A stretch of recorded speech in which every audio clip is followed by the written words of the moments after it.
Hello mga katropa, ngayong araw na ito ay tuturo ko kung paano mag-edit ng video gamit tong Insta360 Studio. Bali, meron din ito sa cellphone na Insta360 Studio app. Kaya lang, mas gusto kong mag-edit dito sa desktop kasi mas malaki yung monitor. So, dito tayo mag-edit ngayon sa Insta360 Studio. So, ito, libre lang naman to sa Google. Ida-download nyo lang to and then magre-registered kayo dito sa Insta360 Studio. So, once na download nyo na, install nyo lang, and then pwede nyo nang gamitin itong Insta360 Studio. So, ganito lang naman ang paggamit niyan. Pwedeng i-right click nyo, then open. O kaya, direct nyo nang i-open tong file. So, halimbawa, ayan, na-open nyo na. Pwedeng click nyo tong open file. Or, hanapin nyo yung folder. Ayan, and then i-drag nyo papunta dito. Ayan, mag-open na siya. So, sa umpisa, lalabas tong ganito.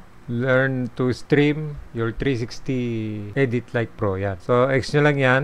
And then, ito na yung makikita nyo sa monitor ng screen. Dito sa kaliwa, hindi ko masyadong pinaggagalaw to dahil ito lang naman yan. Ito itong menu. Ayan. Yan lang naman ang makikita nyo dyan. Tapos itong mga files. Yun, nakahana yan dyan kung marami kayong files na ginagawa. And then, itong camera files. Yan. Kung nakasalpak yung Insta360 nyo sa desktop o sa laptop, makikita nyo yung mga files nyan. And then, ito yung favorites, and then yung export.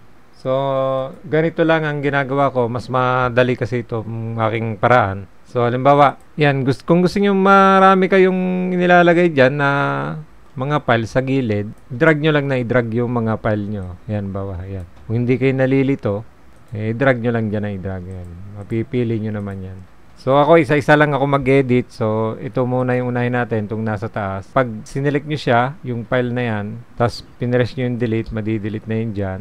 Then ito ganun din. So itong nakikita nyo dito lang tayo maggagawa sa part na to. Huwag na natin itong pakilman kasi hindi natin to masyadong pakikilman. Hindi ko masyadong ginagalaw to. So dito tayo magsimula. Itong monitor natin dito, pag dinrag natin, hinatak natin from here, pag pinress natin yung left click ng mouse, yan, papunta doon sa left, yan, ganyan ang mangyayari niya, no? Makikita mo yung view sa ibang portion ng camera. Then pag pinress mo from here to right naman, yan naman makikita mo, no? And then, kung pataas naman, drag mo lang pataas, oh. Pag gusto mo makita yung lupa, ayan, oh. And then, kung gusto mo makita yung langit, drag mo lang siya pababa. Okay, oh, ganun lang. Tapos, ito, go to trim, yan, go to trim start, tapos go to trim end. Oh, yan lang naman yan. Pero hindi ko masyadong pinaggagalaw to, dito ako gumagalaw. And then ito yung play or pause button. Yung ano niya, yung control niya sa keyboard is spacebar. Pag pinress niyo yung spacebar, magpi-play siya. Tapos ito yung pinaka cursor niya, yan, oh. Binabalik ko lang yan dyan, yan. Yan, ito yung pinaka timeline ng ating project. Ito trim lang din naman to. Tsaka to. Tapos to yung volume. Yan. Pag gusto nyong walang sounds, yan, press nyo lang. Pag gusto nyong hinaan, yung ganun lang, oh. Pag gusto nyong lakasan, ganun lang. Drag nyo lang na ganun, oh. Okay, pause natin. And then ito sa right bottom ng ating preview project. Dito natin makikita yung ratio, snapshot. Ito yung snapshot. Kung halimbawa ito, gusto mong gawing picture, kiklik mo lang siya and then ayan, may nagawa na ako ng folder kanina. Pwede nyo i-save tong picture na to. Pag kinlik nyo siya, yan, lagyan nyo lang halimbawa ng file name 02, tapos save. Yun, nag-save na siya. Hanapin nyo lang ulit. So, ito na siya. Open. Yun, oh.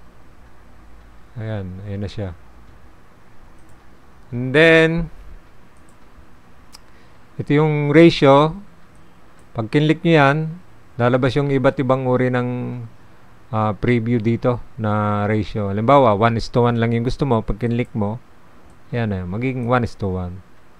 And then, 9:16, yung parang sa cellphone. Ayan. Yung 16:9, yung parang landscape ng cellphone natin. Ayan. And then, itong 4:3, yung lumang ratio ng mga television natin dati. Ganyan, ayan, And then, ito yung 2.35. 1:1. Ito yung pinaka-favorite kong ratio ng Insta360. Kasi malawak mong makikita ang video. Ayan, okay. So, ayan ha. Itong gamitin natin, 2.35. Then, ito, drag down ko lang, yan o, para medyo lumevel yung horizon natin. Kasi pangit pagka nakaganon, no? Nagmumukhang bundok. So, nasa iyo naman yan kung ano yung gusto mong i-preview sa mga manonood mo or do sa video mo. So, sa akin, mas gusto kong nakaganyan, nakapantay yung horizon. Then, ito kasi pabundok kasi to. Kaya, ganyan talaga siya. Hindi naman pwedeng ganyan no. Ito talaga yung tamang niyan, horizon. Pero pwede rin naman yan, ganyan. Depende nga sa iyo. Yan. Kung anong gusto mong preview. So, sa akin, mas gusto ko yung pantay yung horizon. And then, ito, napaliwanag ko na. And then, ito, full screen. Kung gusto mo i-full screen, ayan, may ano naman yan, Control-Shift-F sa keyboard. Pag pinress mo siya, ayan, mapu-full screen na siya. Then, balik natin. So, ito, paliwanag ko naman itong nandito sa pinaka-right side ng ating monitor. Ito yung stabilization. So, pag kinlik ko siya, ayan, nakita nyo, naka-default yung dalawang yan, bukas. Yung close state stabilization, tsaka itong direction lock. So, yung close state stabilization, pag in-off natin yan, pares na naka-off yan. Hindi siya stabilize yung video natin. So, pag pinlay natin, yan, hindi stabilize yung video natin. Ganyang kalikot yung video. So, yun natin, itong close state stabilization. Then, ayusin natin yung horizon. Yan, drag up ko lang, no, yung mouse. Yan. So, pag pinlay natin ngayon, stable na siya ngayon. Yan. So, nakita nyo, naka-off yung direction lock. Pag in-on ko to ngayon, yan. Kita nyo. Ito yung back camera nung aking Insta360. Pag pinress ko yung spacebar, magpi-play siya. Yan yung back camera. So, ang ginagawa ko, kasi minsan malikot din ako mag-video. Ang ginagawa ko, ino-off ko lang tong direction lock. Yan. Tapos, hahatakin ko na lang to papunta dito. Kung saan yung area na gusto kong ipakita sa aking video. Halimbawa, yan. Pag yan ay in-off ko tong direction lock, hindi na to maglililikot masyado. So, press natin yung spacebar. Kita nyo, hindi siya nalikot. Di ba? So, back natin. Pag in-on ko to, makikita nyo. Yan, makikita nyo, lilikot yan. Yan. Medyo malikot siya, oh.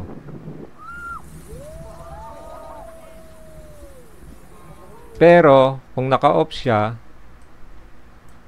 balik natin dito. Tapos, pag pinilay natin siya, naka-stack lang siya doon kung saan mo siya gustong ipakita. Naka-stack lang yung camera doon. So, yun ang mas gusto kong gawin. Tapos, nilalagyan ko na lang ng ito, papaliwanag ko sa inyo memya. Ito yung keyframe. Nilalagyan ko niyan. Para masunod ko yung gusto ko ipakita dito sa video.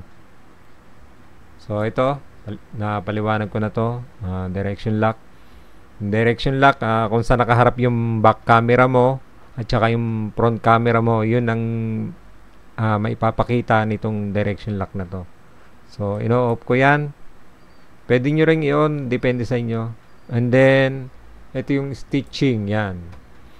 Dito sa stitching, dahil hindi naman ako pumupunta underwater, hindi ko nilalagay sa motor tong aking camera.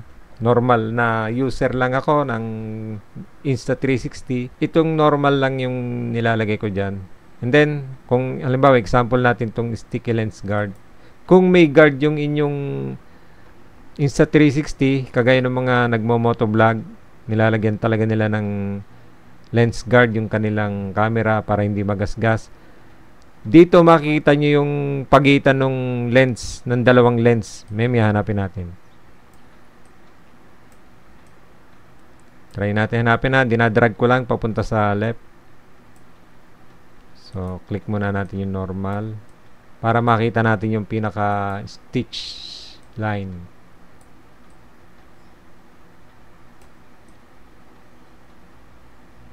Hindi natin makita. Hanapin natin dito sa ano. Yun. Ito na yung stitch line niya. Nakita nyo?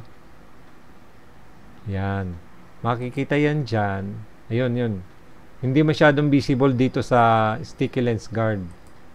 So, pagka click natin yung normal, ito yung pinaka itong diagonal line na to. Ito yung pinaka stitch line niya. Yan.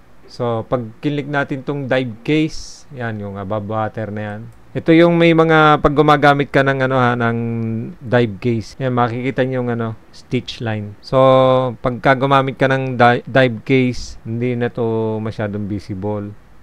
Kasi nga nag-a-adjust yung lens. And then ito invisible dive case underwater.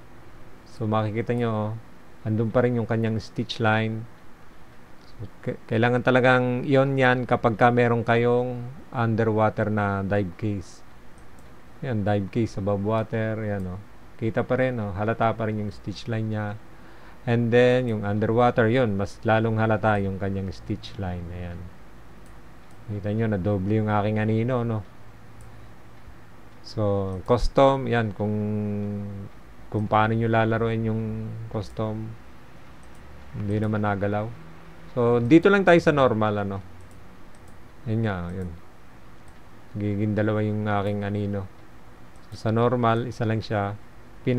Isa na lang nung dalawang camera yung kanilang sarili para hindi kita yung stitch line dito. So, kung makikita nyo, nakatagilid yung aking camera. So, andito yung pagitan ng dalawang lens. Andito yung back lens, and then dito yung front lens.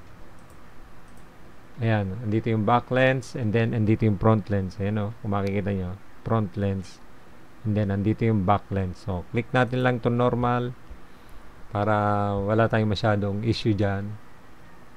And then, ito naman yung pagdadagdagan mo ng color, tsaka yung clarity. Ito lang naman ang masyado kung bali, effect itong media processing na to, effect dito sa video. So, halimbawa, click natin tong color plus.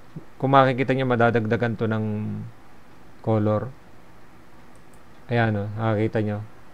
Tapos, ilagay natin sa 100% para lalo nyong makita. So, ito yung walang color grade. And then, pagka-click natin itong color plus, ayun, makikita nyo yung kaibahan, nung nakaklik tong color plus at saka yung hindi nakaklik. So, on natin. Tapos, pwede yung timplahin yan dyan. Yan, halimbawa. Ang naka-default dyan is 30. Pwede yung dagdagan. Yan. Halimbawa, yan. Okay na yan, 60. Then, halimbawa, itong clarity plus. Makikita nyo yung kaiba niya pag inon ko. Ilagay na sa 100. Yan, para lalo nyo makita. Itong clarity plus, nagkakaroon ng epekto sa shadow, kalimitan sa shadow, yan, tsaka sa mga dark areas. Kung makikita nyo yung shadow dito, dyan, tsaka dun sa mga damo-damo, pag click natin yan, ayan, nagkakaroon siya ng shadow. So, yan, pwede nyong i-on din yan, depende. Pero pag in-on nyo tong, itong color plus, nag-o-off tong clarity plus.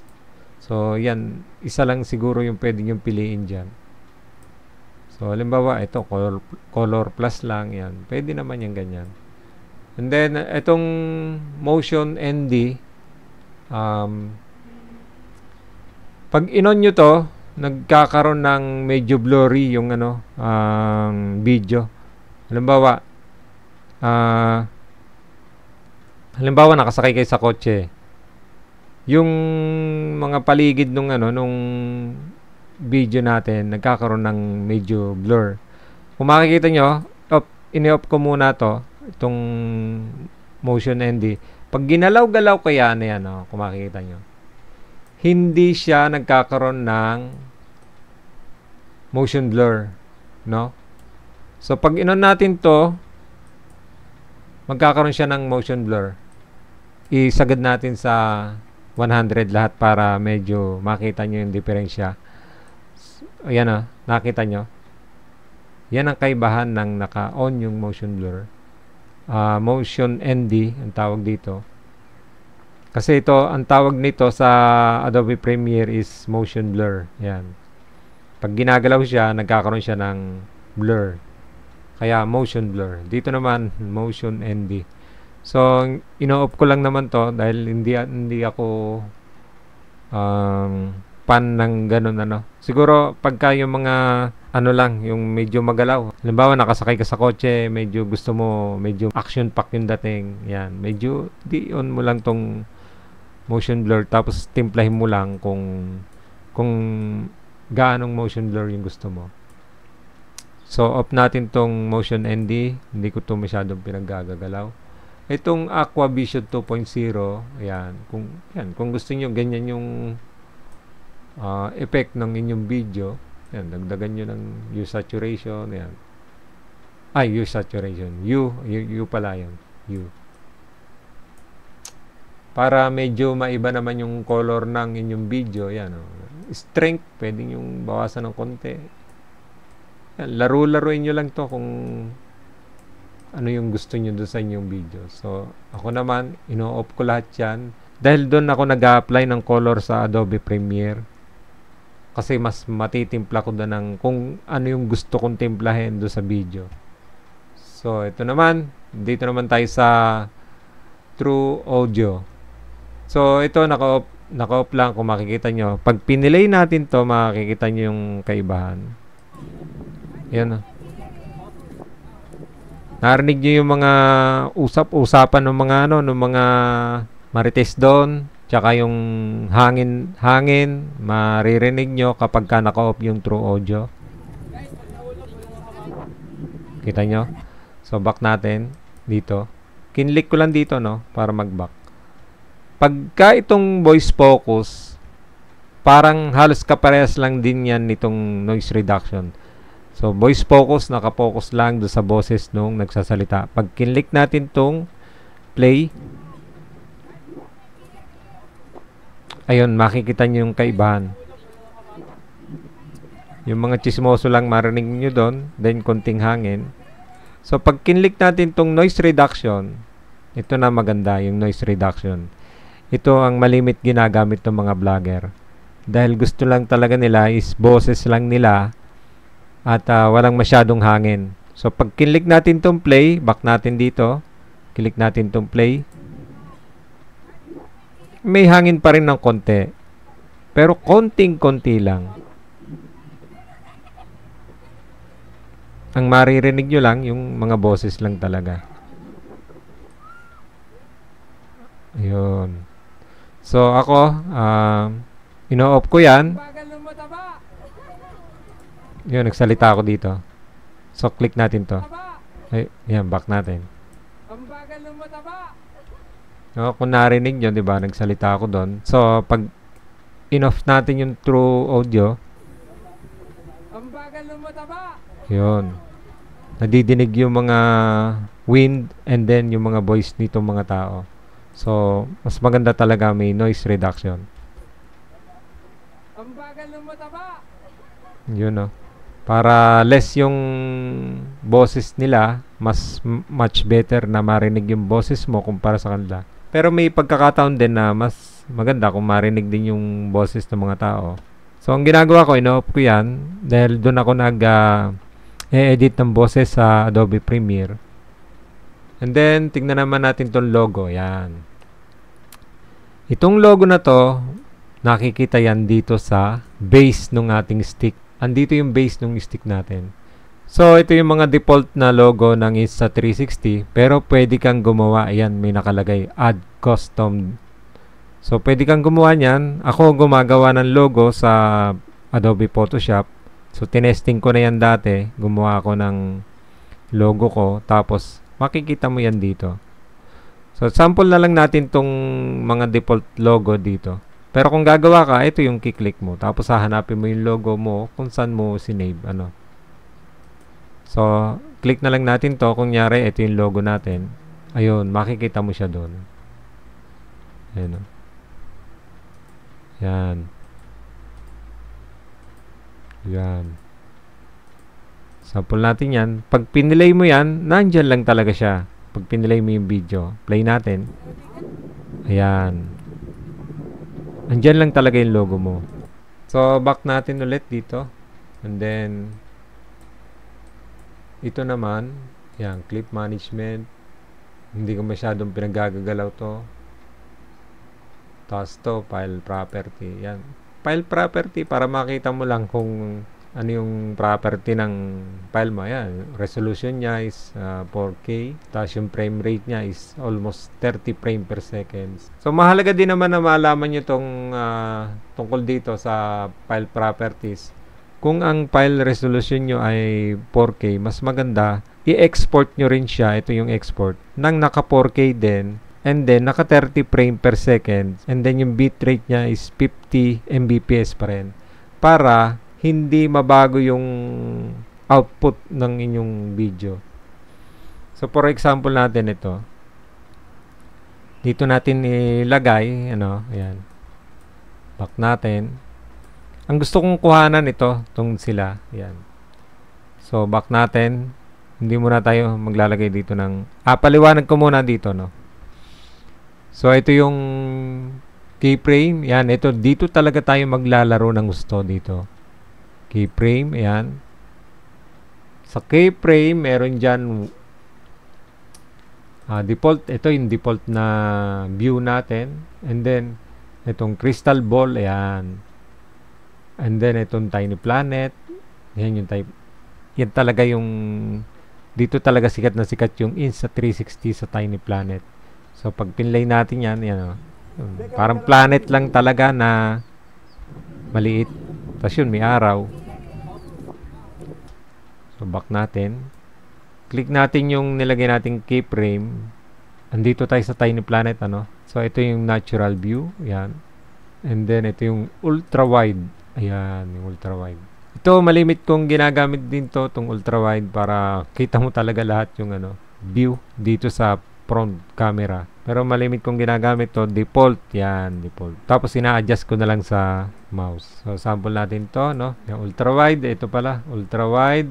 Tapos meron pang wide, ayan. Linear, ayan. Kung makikita nyo sa ultra-wide, ayan, nakaliko na yung mga likod nila, tsaka yung poste. Sa wide, ganun din, ayan. Nakaliko ng konti. Pag kilik nyo tong linear, ayan, straight na siya, ayan, linear plus pala to. Tapos to linear. Medyo mas zoom yung linear. Then itong narrow, yan. Medyo naka-zoom na siya. So yun lang naman yun. Narrow, linear, linear plus, wide, ultra wide. Yan. Natural view, tiny planet, crystal ball. Then, dito tayo sa default, Hindi natin gagalawin tong iba. Default lang tayo lagi. Pero depende sa inyo kung ano yung gusto nyo talagang ipakita doon sa ginagawa ninyong video. So, default lang tayo. And then, ito yung pan angle. Ayan, ayan. Pag nilikot nyo siya, ayan. Pan lang naman to Almost ganito rin yan. Yan. Pag ginanon natin, yan, pan. And then, ito yung tilt.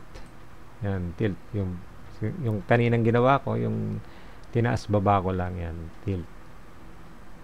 And then, ito yung rotate. Pag gusto nyo i-rotate yung video nyo, ako kasi hindi ako nagro-rotate. So, sample lang natin, yan. Ayan. Then, ito yung back natin, lagyan natin sa 0. Control A. Tapos 0. Tab. Ayan. Tapos, ito naman yung field of view. Ano ba yung field of view na yan? So, pag, halimbawa yan, kinlik natin dyan, sinenter natin, no? Dinadrag ko lang. Pag dinagdagan natin tong field of view, yan, makikita nyo yung mas malawak na portion, no, ng inyong video. So, kung mas malapit yung field of view nyo, yan, di, nasa inyo yan. So, balik natin sa dati. Ayan, 75. Control C lang yung ginawa ko, no? Tapos, ito naman yung distortion control, yan. Kung halimbawa, makikita nyo itong poste natin ng kawayan, nakaliko siya. Medyo gusto nyong bawasan yung pagka-distort niya. Ayan, distort lens to eh. Yung distorted dito, yung lens. So, bawasan natin konti. Ayan. Ayan, nababawasan yung pagka-distort nung kanyang ano. Pero, nagsusum rin siya. Parang kagaya nitong linear, yan. So, pag dinagdagan nyo, magsusum out din siya. Ayan. Pero, nadidistort naman yung mga nasa tabi. Yan. Parang ganito din, naging crystal ball. Ayan. 1.8 pala siya. So, bawasan natin. Lagay lang natin sa default. Yan, 60. So, yan na. Medyo marami yung tungkol dito sa keyframe, ano. So, ito naman ay deep track. Ito. Medyo paliwanag ko pa ng konti itong, ano, tong keyframe. Halimbawa, naglagay ako ng keyframe dyan. Ayan. Tapos, pinlay ko. Tapos, gusto ko nakasentro sila. Magkiklik ako ng isa pang keyframe. And then, hindi ko na ito pakikilman. Ayan. Dito ko maggagalaw sa preview portion ng monitor natin. Gusto ko nakasenter to. I-click ko lang dito and then idadrag ko pa kaliwa habang nakaselect yung ating keyframe. Ayan, no? Dapat selected yun, no? At dapat gumagalaw yun. Yung mga number dito. Then, pag ayan, medyo adjust ko ng konti. Nakita nyo, ma-adjust din siya. Then, try kong i-play ulit. Yan. Nakita nyo, di ba medyo gumilid siya. So, maglagay ulit ako ng isang keyframe ulit. And then, i-drag ko naman siya pa ganito. Yan. Kasi medyo gusto ko sila talaga makita. Then, play ulit.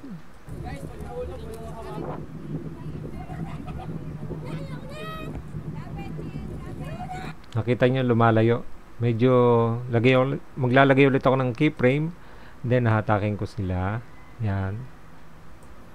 Tapos, play ulit. Makikita nyo, mawawala na sila sa preview ng ating monitor. Maglalagay ulit ako ng isang keyframe. And then, hahatakin ko pa ganyan, ano? Dadrag ko lang papunta dyan. Then, play. Click ko ulit yung play. Makikita nyo, mawawala na to. And then, gusto ko medyo i-center. Maglalagay ulit ako ng isang keyframe. And then, drag. Papunta sa center, yung dalawa. Then, play ulit. Tapos, lagay ulit ng isang keyframe. And then, drag ulit yung mouse natin. Papunta dun sa center nila. Yan. Then, play ulit. Ang bagal lumataba! Ayun. Yun ang gusto kong ending, no? Maglagay na lang ako ng isang keyframe dito. Isang keyframe ulit. Para yung mga susunod is hindi na magagalaw. So, pag ito, pin-review natin, click natin dito. Sa pinakadulo. And then, play natin. Ayan. Susunod na ngayon yung camera doon sa dalawa dahil sa nilagay nating keyframe. Yan, o, kita nyo? Ayun. Ang bagal bagal lumataba. And then, halimbawa, ito, gusto kong makita yung sarili ko. Maglalagay lang ako ng isang keyframe dyan. Then, dadrag ko, yan. Papunta dun sa sarili ko, yan. Tapos, tanggalin ko tong logo. Yan. Ayan. Yan, yung sarili ko. Gusto kong makita. Play.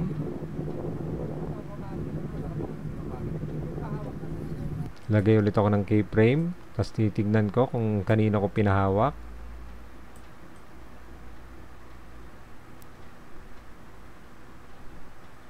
Ayan. Depende sa inyo kung paano gusto nyo video o preview. Ayan.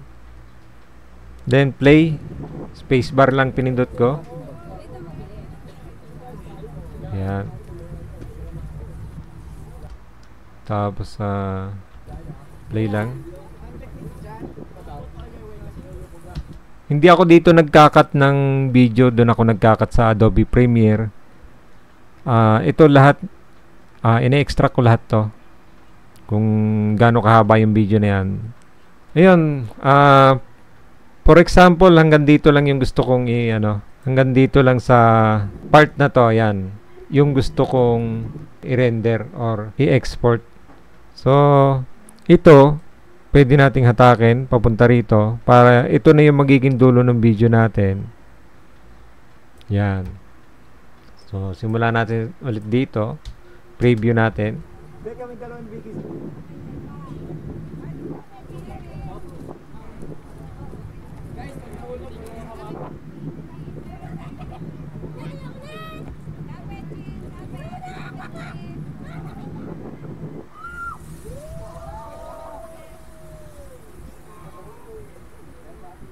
Ang bagal lumataba. Halimbawa, masaya na ako dyan sa video na yan. Pwede na natin i-export. So, click natin tong export. Sample lang natin, So, yung bitrate niya is 50. And then, kung makikita nyo, yung resolution na naka-default dito is 1080p. So, pwede natin paltan yan nung kagaya nung nandito kanina. So, alamin natin kung ano yung ating resolution. Yan, 3840 by 1920. So, pag in-export natin, mas maganda kung iparehas mo sa resolution nitong file mo para malinaw yung export mo. Almost the same as the raw video. Click natin 3840 by 1920. Hindi, wag na natin baguhin tong 1634 kasi mahaba nga pala tong video natin. Hindi siya kagaya nitong 16 by 9. Kaya itong 1920 hindi natin susundin. Ang susundin lang natin tong 38 by 40. So click natin. Halimbawa masaya na tayo dyan. Click natin yung 3840. Kung makikita nyo nagbabago rin to. Itong kanyang pinaka height. Itong 3840 ito yung pinaka width. And then ito yung 1634 ito yung pinaka height. So, ayan, lagay lang natin dito sa H.264. Pang YouTube lang naman to. And then, file name, Luis and Shaina. Ayan. And then, change natin tong path. Ayan, kung saan natin gustong i-save. So, sample natin. Okay, dito kung gusto kong lagay. Tapos, right-click lang. And then, folder. Gumawa ko ng folder dito, Sand Dune Ilocos. So, select folder. So, pag in-export natin yan, start export. Makikita natin dito yung kung ilang percent na yung exporting file. Yan, kung ilang percent na. Yung bilis na yan, depende sa RAM ninyo at saka sa processor, pati sa video card. Ayan, ito yung video card natin, ito yung memory natin, tapos ito yung processor natin. Ayan, speed ng processor, speed ng memory, at saka laki, and then speed ng ating graphic card. So, yun na, nakapag-export na tayo, pero laruin pa rin natin dito, itong deep track, at saka itong time shift, yan. And demotion, napaliwanag ko na kanina. Time shift, hindi ko pa napaliwanag. So, dito tayo sa deep track. So, delete natin lahat yung mga, delete natin to lahat ng mga, ano natin, keyframe. Yan. Delete. Meron yung paraan dito para ma-delete. Saan ba yun? Basta, delete na lang natin. Sa isa. Yan, delete. Plus natin. Ito yung plus nga pala ito. Plus, minus. No? Zoom out timeline and then zoom in timeline. Yan, no? Pag gusto nyo i-zoom in yung timeline nyo para makita nyo kung ilang keyframe na yun nandito. And then yung zoom out. Kasi minsan patong-patong yung mga keyframe natin dyan. Yan, no? So, plus natin para makita natin kung yung timeline natin ay ilan. Yan. Then, zoom out natin. Then, halimbawa, balik tayo dito. Gusto kong i-track itong, itong si Luis. Magawa muna tayo dito ng isang keyframe, tapos plus. Tapos, spacebar natin. Tapos, ito yung i-track na lang natin, si Shaina. Click natin to, and then, i-drag natin tong si Shaina. Ayan, no? Click natin mula dito sa portion na to, papunta dito sa right bottom ni Shaina. And then, bitawan natin tong mouse. And then, kung makikita nyo, nasa loob siya ng yellow box. Start natin tong tracking. Mula siya dito, no? Tatrack niya yan hanggang dito sa dulo ng ating timeline. So, start tracking natin. Mas maganda kung walang haharang. Yun, nakita nyo, may humarang na isa pang tao. So, kung nangyari yon, mag-i-stop naman siya. Pero, na-track na niya yon. Maglagay ulit tayo ng isang keyframe. Kaya hindi na pala pwede maglagay ng keyframe. So, track ulit natin siya. Medyo adjust natin. Kasi nakapatong yung yung track. Ayan, yan. Lagay natin dito para medyo ma-adjust. Lagay tayo ng isang keyframe para medyo safe. So, adjust natin. Click lang natin dito yung yung cursor natin. And then, click ulit natin tong deep track. Track ulit natin siya. Dahil may kasama na siya dito, baka malito yung computer natin. Ito na lang yung i-track natin si Luis. Yan. So, nag-left click lang ako doon. Tapos, dito ko bibitawan sa right bottom ni Luis. Bitaw. Then, start tracking. Minsan kasi nalilito yung yung computer natin. Kung sino itatrack. Ayun. Bumitaw na naman siya dito. Then, track pa rin natin. Try natin i-track pa ng isa pa. Adjust lang natin ng konti. And then, track ulit natin si Luis. Ayan. Si Luis na lang i-track natin. Kasama natin yung shadow. So, bitaw ulit. Start tracking. Yun. So, natapos na siya doon. Sa tingin ko, okay na. So, doon ulit tayo sa umpisa. Click natin to minus para makita natin yung kalahatan ng timeline. Then, click natin dito yung cursor natin. I-preview natin by clicking this or spacebar. Yan, kung makikita nyo, susunod na yung camera dun sa dalawa ngayon. Ayun. Pati ako nakasama.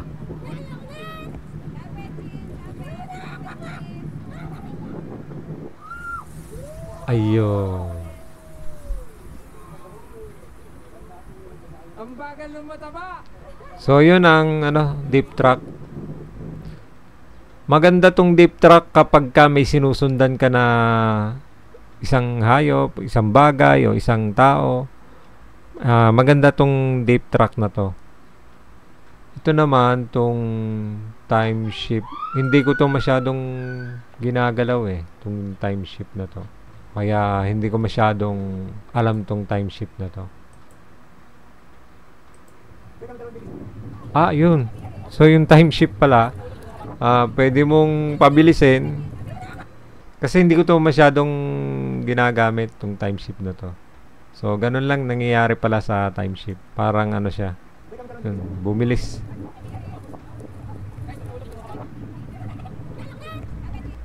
Halimbawa gusto mong tanggalin yung time shift, yung click nyo lang yung red, then click nyo yung delete or press nyo to. And then kung halimbawa gusto nyo tanggalin yung itong deep track, click nyo lang yan, yung yellow, then press delete. Click nyo lang, press delete. Yan, kung gusto nyo pag-delete-in, yan, pwede naman. Yan. So, yun lang mga katropa, kung paano mag-edit sa Insta360 Studio. Kung meron pa kayong ibang alam tungkol dun sa Insta360 Studio, i-comment nyo na lang po para matuto pa rin ako ng mas advanced dito sa Insta360 Studio. Maraming salamat po mga katropa. Good day sa inyong lahat.